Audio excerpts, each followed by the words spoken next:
सम्मेलन बुला दिया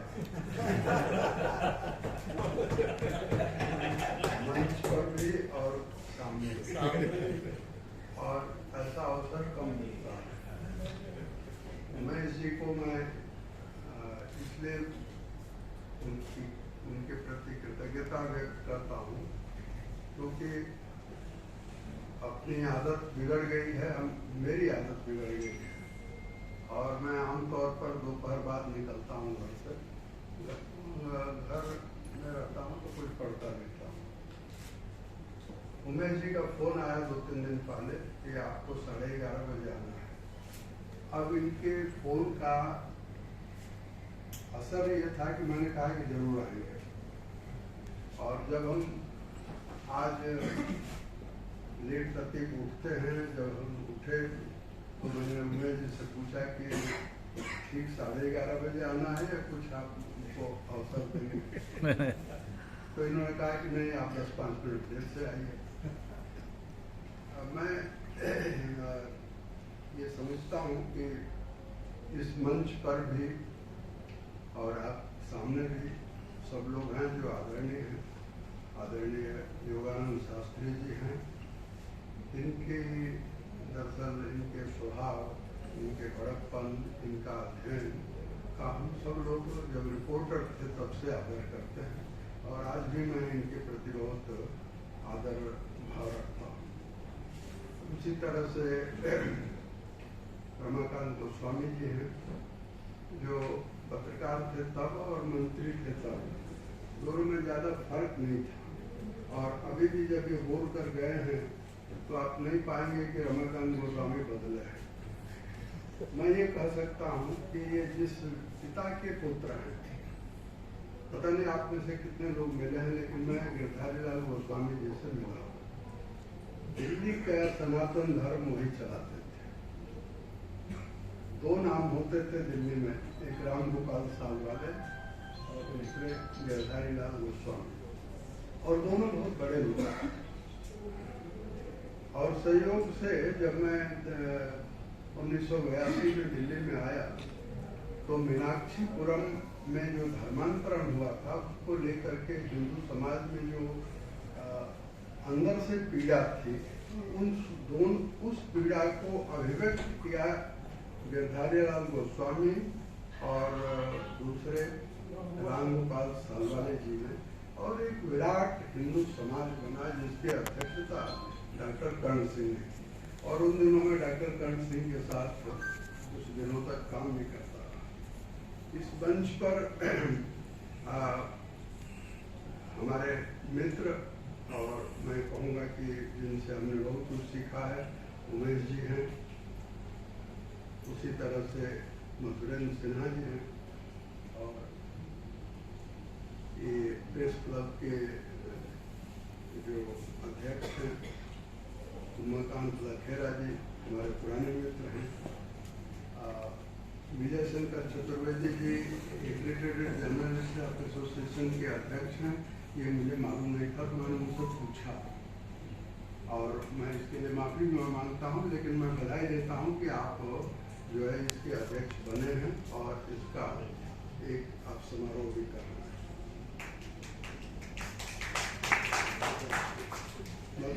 दो लोगों का हम यहाँ सम्मान कर रहे हैं। तो मैं मधुरेंद्र सिन्हा जी के साथ हमने काम भी किया है और मैंने ये पाया है कि इन्होंने अपना सतत पत्रकारिता में सतत विकास किया, यानी लगातार इन्होंने कुछ न कुछ नया करने की कोशिश की है।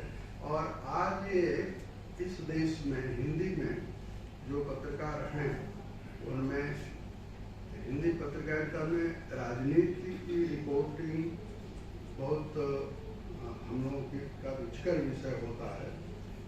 इन्होंने कठिन विषय चुना है। मैं अर्थशास्त्र का विद्यार्थी रहा हूँ, लेकिन हम रिपोर्टिंग राजनीति में करते हैं। जब ये अर्थशास्त्र पर आर्थिक मसलों पर लिखते हैं तो आप पाएंगे कि इनका लिखा हुआ साधारण लोगों की समझ में आता है और विद्वान के भी समझ में आता है, और यही खूबी है। और मैंने इस परिचय में देखा कि मैन ऑफ लॉजिस्टिक्स इनकी एक पुस्तक है जिसकी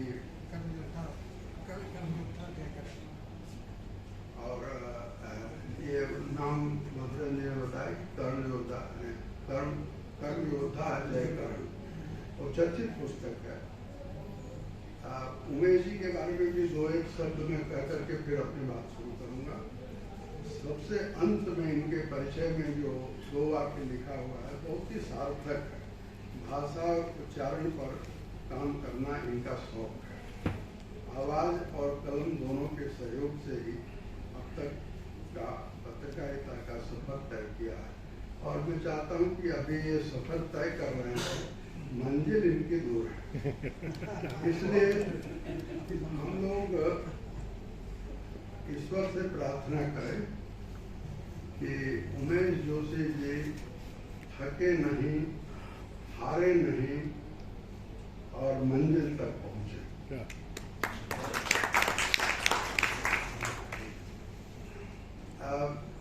ये रमाकांत जी ने तो पत्रकारिता पर बोलने से परहेज किया, मैं कहूँगा, और ये काम मेरे जिम्मे छोड़ दिया। योगानंद शास्त्री जी ने बहुत बड़ी बात कही कि गणेश शंकर विद्यार्थी होने की जरूरत है, और आप में से जो लोग गणेश शंकर विद्यार्थी को जानते हैं, उनकी पत्रकारिता को जानते हैं, उनके अखबार में भगत सिंह भी कैसे पत्रकार के रूप में थे, कैसे वो भगत सिंह और गांधी के का समन्वय थे, अगर ये देखना हो तो गणेश शंकर विद्यार्थी की जीवनी को हमें देखना चाहिए। और आप में से ज्यादा लोगों को मालूम होगा कि कानपुर के दंगे में गणेश शंकर विद्यार्थी को इतना आत्मविश्वास था अपने पर कि हमारा क्या बिगड़ेगा, और वो दंगे को शांत कराने के लिए गए और मारे गए। और 3 दिन बाद गणेश शंकर विद्यार्थी का शव, जब 3 दिन तक कोई पता नहीं चला, तो गणेश शंकर विद्यार्थी का शव 3 दिन बाद मिला। उस गणेश शंकर विद्यार्थी की हमें योगानंद शास्त्री जी ने याद दिलाई है, और मैं योगानंद शास्त्री जी के इस निराशा से सहमत नहीं हूँ कि आज की पत्रकारिता संकट में है। मैं ये मानता हूँ कि पत्रकारिता कभी संकट में नहीं थी, और कभी जो है उसके सामने कोई सीधा सपाट राजमार्ग नहीं था। पत्रकारिता हमेशा संकट को, चुनौती को मानने के रूप में होती रही है और आगे भी होती रहेगी। आज टेक्नोलॉजी ने पत्रकारिता को बदल दिया है, लेकिन पत्रकारिता के जो जीवन मूल्य हैं वो कभी नहीं बदलेंगे। और पत्रकारिता का जीवन मूल्य है लोगों को इन्फॉर्म करना, अधिक से अधिक सूचना देना, सूचना का विश्लेषण करना, और अपनी बात भी कहना। और अपनी बात कहते हुए आ जाती है विचारधारा। मैं अपना अनुभव अगर कहूँ, चूंकि कि हम एक पत्रकारिता संस्था से जुड़े हुए भी हैं, मैं अपना अनुभव अगर कहूँ तो मैं ये कहूँगा कि जो नए पत्रकार आ रहे हैं, मास कम्युनिकेशन, हम लोगों ने पत्रकारिता की डिग्री नहीं की। मैंने तो डिप्लोमा किया जब विद्यार्थी राजनीति से पत्रकारिता में आया, तो मैंने सोचा कि पत्रकारिता समझनी चाहिए। तो इसलिए जयपुर में उस समय एक क्या कहेंगे, पत्राचार पत्रकारिता पाठ्यक्रम चलता था, और मुझे याद है रमेश जैन उसके प्रोफेसर होते थे, तो हमने एक डिप्लोमा दिया। लेकिन आज जो पत्रकारिता के तमाम संस्थान बन गए हैं, उससे जो नए पत्रकार निकल रहे हैं, उनमें प्रतिभा बहुत है।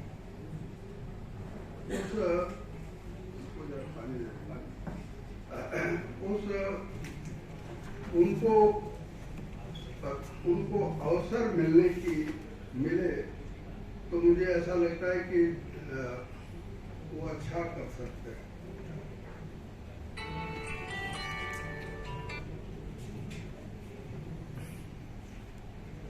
और अवसर कैसे मिले, ये हमारी चिंता होनी चाहिए।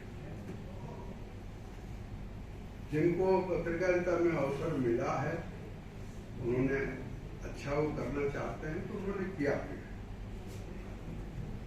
और इसलिए सवाल ये है कि पत्रकारिता अंदर से अगर नहीं बदलती तो जो प्रतिभा के लोग हैं उनको अवसर नहीं मिलेगा, और ये हो रहा है। इसलिए उस विषय की मैं चर्चा करना चाहूंगा जो नए पत्रकारों को या पत्रकारिता के सामने जिसको संकट कहा जाता है। पत्रकारिता के सामने अगर संकट है तो संस्थागत संकट है। पहले एक के दो के पत्रकार बेईमान हो जाते थे तो उनका सोशल बाइकाट करके लोग संतोष कर लेते थे। लेकिन पेड न्यूज ने ये हमको सिखाया है, हमको समझाया है कि संस्थान भ्रष्ट हुए हैं, पत्रकार भ्रष्ट नहीं हुए।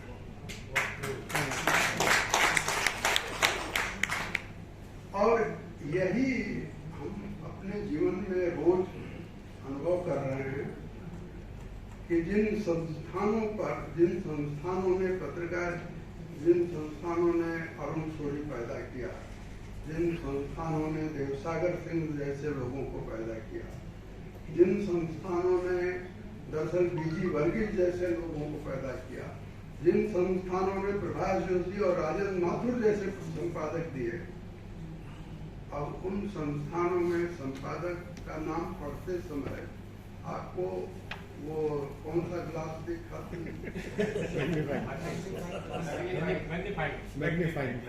मैग्नीफाइंग ग्लास से आप जरा देख लीजिए प्रिंट लाइन। ये संस्थान का संकट है, और संस्थान के संकट के लिए कोई ये नई बात मैं नहीं कह रहा हूँ, और ये बात मैं पहली बार भी नहीं कह रहा हूँ। 2009 में जब हमने पेड न्यूज का विषय देखा, प्रभाष जी को हमने बनारस से डॉक्टर मुरली मनोहर जोशी जब चुनाव लड़ रहे थे और हम वहाँ गए थे देखने के लिए, तो हमने देखा कि ये एक ही पेज पर सभी उम्मीदवार जो है वो चुनाव जीत रहे हैं। तो मुझे लगा कि मामला क्या है। जो भी हो, आप जानते हैं कि उसके बाद press club press council of India ने एक जांच बैठाई। आप यह भी जानते हैं कि उस जांच रिपोर्ट को दबाया गया, और वो सब संस्थानों के लोगों ने किया। शायद ये भी आपको मैं याद दिलाऊं कि फिर उसके बाद हमने प्रभास परंपरा न्यास के मंच से घोषणा की कि ये जो रिपोर्ट आई है जिसको दबाया गया है उसको हम छापेंगे और किताब बनाएंगे। और काली खबरों की कहानी एक छोटी सी किताब मैंने बनाई, जिसमें पेड न्यूज पर जो प्रभाष जी ने लिखा था और लोगों ने लिखा था उसको भी संकलित किया, और जो प्रेस काउंसिल ऑफ इंडिया की रिपोर्ट थी उसको अनुवाद करके छपवाया। मैं कहना ये चाहता हूँ कि पंडित जवाहरलाल नेहरू के जमाने में प्रेस के नियमन के लिए जो संस्थाएं बनी थी वे आज आउटडेटेड हो गई हैं। इसलिए प्रेस क्लब ऑफ इंडिया हो या प्रेस एक्रेडिटेड करस्पॉन्डेंट एसोसिएशन हो या हम लोग हों, सबकी ये जिम्मेदारी है कि इस सरकार पर, भारत सरकार पर हम लगातार दबाव बनाएं कि आप प्रेस काउंसिल ऑफ इंडिया को पर ताला लगा दीजिए और उसकी जगह मीडिया काउंसिल ऑफ इंडिया बनाया जाना चाहिए। मीडिया काउंसिल लोकतंत्र अराजकता नहीं है, लोकतंत्र सिर्फ स्वतंत्रता नहीं है। लोकतंत्र मैं ऐसा समझता हूं और मैं कह सकता हूं कि मैं सही समझता हूं, लोकतंत्र नियम और नियमन से चलता है, कुछ विधि निषेध से चलता है। आप क्या करना है, आपको क्या नहीं करना है, इससे चलता है लोकतंत्र।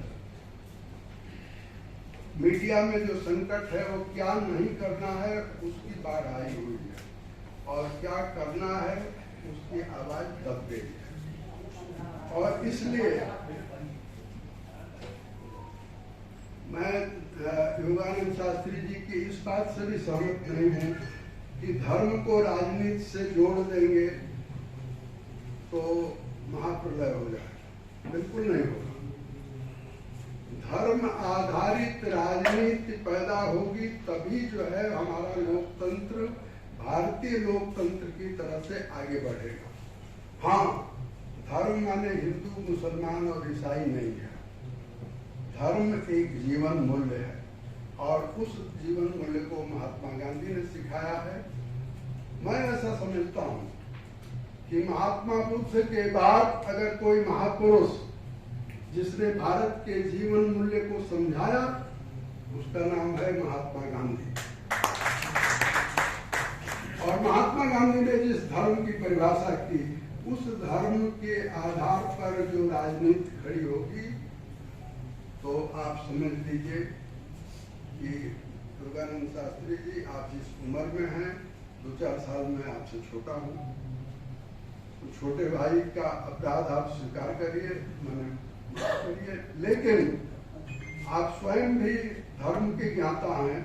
आप कैसे कहते हैं कि धर्म और राजनीति का मेल होगा तो संकट आ जाएगा?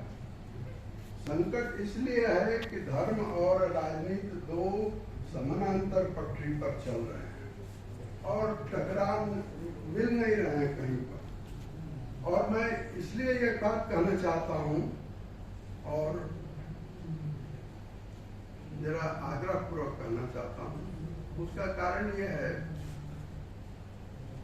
हमारे परिचय में जो बात नहीं बताई गई और मुझे अपना परिचय नहीं देने की जरूरत है, लेकिन मैं ये निवेदन आपसे करना चाहता हूं कि 4-5 साल में, वैसे तो 40-45 साल के जो अपने अनुभव से, यानी मेरे मन में संविधान के प्रति, भारत के संविधान के प्रति सबसे पहले सवाल पैदा हुआ 1974 में, जब मैं निशा में बंद था पटना के बाकीपुर जेल में, और तब से लेकर के और 2004 तक, जब तक मैं पत्रकारिता में सक्रिय रूप से था,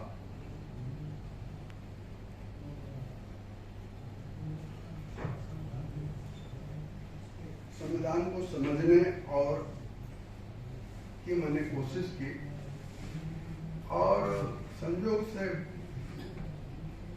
4-5 साल लगा करके मैंने एक किताब लिखी, संविधान की अनकही कहानी। और उसको 9 दिसंबर 1946 को जब संविधान सभा पहली बार बैठी तो उसके पर हमने 2 चैप्टर लिखा है।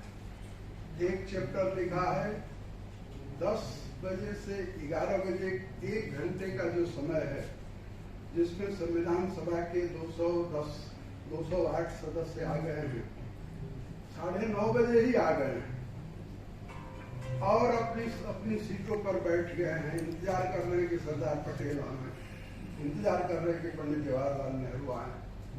तो वो इंतजार की घड़ी में आपस में क्या बातचीत करते हैं वो हमने पहले चैप्टर में लिखा। और दूसरे चैप्टर में लिखा है कि किस तरह से सच्चिदानंद सिन्हा अस्थायी अध्यक्ष बने, और अंत किया है 18 जून 1950 के उस अध्याय से जिसमें डॉक्टर राजेंद्र प्रसाद पंडित जवाहरलाल नेहरू के कहने से असंवैधानिक संशोधन पर हस्ताक्षर करते हैं। जो भारत के संविधान में पहला संविधान संशोधन है वो असंवैधानिक संविधान संशोधन है। मैं इसलिए कह रहा हूं ये बात कि संविधान कैसे बना है, और वो संविधान जो बना है उसमें जो बात शास्त्री जी ने उठाई है, मैं उस पर आना चाहता हूं। जिस संसदीय लोकतंत्र में हम हैं, एक न एक दिन ऐसा आएगा, वो कब आएगा मैं नहीं जानता, लेकिन हिंदुस्तान का हर वयस्क नागरिक विद्रोह करेगा और कहेगा कि ये जो संसदीय लोकतंत्र है वो भारत के स्वभाव के विपरीत है। और फिर क्या होना चाहिए? संविधान सभा में इस सवाल पर बहुत लंबी बहस हुई है और उन लोगों ने चेतावनी दी है कि जिसे पश्चिम ने छोड़ दिया, जो ब्रिटेन भी जो जिसको छोड़ रहा है, उस पार्लियामेंट्री डेमोक्रेसी को हम अपनाने जा रहे हैं। और पार्लियामेंट्री डेमोक्रेसी हमको जातियों में बांटेगी, हमको मजहब में बांटेगी, हमको धर्म में बांटेगी, और वही हो रहा है। और दो महापुरुष ऐसे हैं जिन्होंने उस समय संविधान सभा के सदस्यों ने ये चेतावनी दी थी, और एक महापुरुष पांडिचेरी में बैठा हुआ था, श्री अरविंदो ने उस समय कहा कि आप पार्लियामेंट्री डेमोक्रेसी मत अपनाइए। और ये कोई श्री अरविंदो ने पहली बार नहीं कहा। 1 अगस्त 1920 को जब लोकमान्य तिलक का निधन हो गया और कांग्रेस का नेतृत्व गांधी के हाथों में आ रहा था, तो राष्ट्रवादी जो समूह था, जो सूरत में जिसने बंटवारा किया था, जिसकी अध्यक्षता स्वयं श्री अरविंदो ने की थी। अगर मेरे दफ्तर में आप कला केंद्र में आए तो आपको वो तस्वीर मैंने लगा रखी है अपने सामने, जिसमें एक तरफ श्री कृष्ण खापर्डे हैं और दूसरी तरफ लोकमान्य तिलक हैं, और उनके बीच में कुर्सी पर श्री अरविंदो बैठे हुए हैं। 1907 की सूरत कांग्रेस की तस्वीर है। मैं कहना ये चाहता हूं कि संसदीय लोकतंत्र नहीं। और अगर आप हिंद स्वराज को पढ़ें तो उसमें भी यह है, महात्मा गांधी ने केवल दो बातें उसने लिखी हैं। संसद को उन्होंने बांझ और बेश्या कहा। उनके एक मित्र ने जब इस पर आपत्ति उठाई तो कहा कि थोड़ा सा हम इसको नरम कर सकते हैं, लेकिन उस शब्द को उन्होंने बदला नहीं। और ये जो संसद है वो बांझ भी है और बेश्या भी है। और उस संसद से आप क्या कोई रामराज्य की कल्पना कर सकते हैं? 1900 मैं अपनी बात समाप्त करने जा रहा हूं।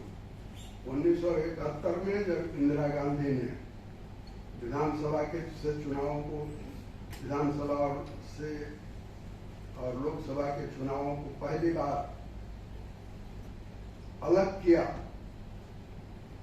और 71 के चुनावों का खर्च इतना बढ़ा दिया,